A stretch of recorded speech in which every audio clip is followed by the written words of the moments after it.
Okyonook, nous pratiquons le baptême de l'ours. Ouais.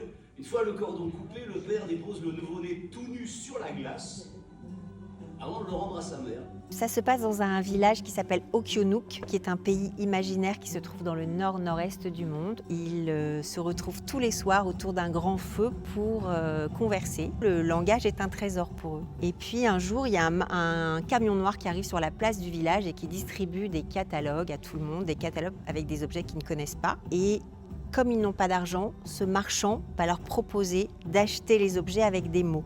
Du coup, ils s'équipent et ils vendent leur langue. Et tout ça est sauvé par la jeune fille qui raconte, qui s'appelle Yuma, qui a 14 ans et qui est une jeune fille sourde.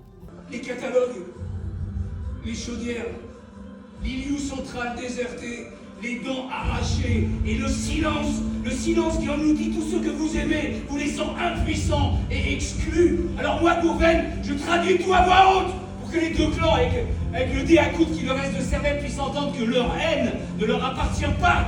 Elle a été importée par le marchand et ils ont le droit de s'en détacher. Et moi, ça m'intéressait beaucoup de faire un spectacle bilingue, déjà parce que les sourds n'ont pas accès au théâtre, jamais. Enfin, très rarement, parce qu'il y a des spectacles uniquement en langue des signes, mais très peu.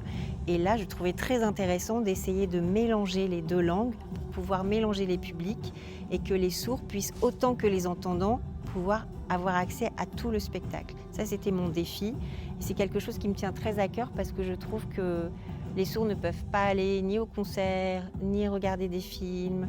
En tout cas, tous les sourds ne savent pas lire. Donc ceux qui n'ont pas accès à l'écriture, à la lecture, ils sont quand même privés de beaucoup de choses. Et la langue des signes est une langue en soi qui est tout à fait passionnante.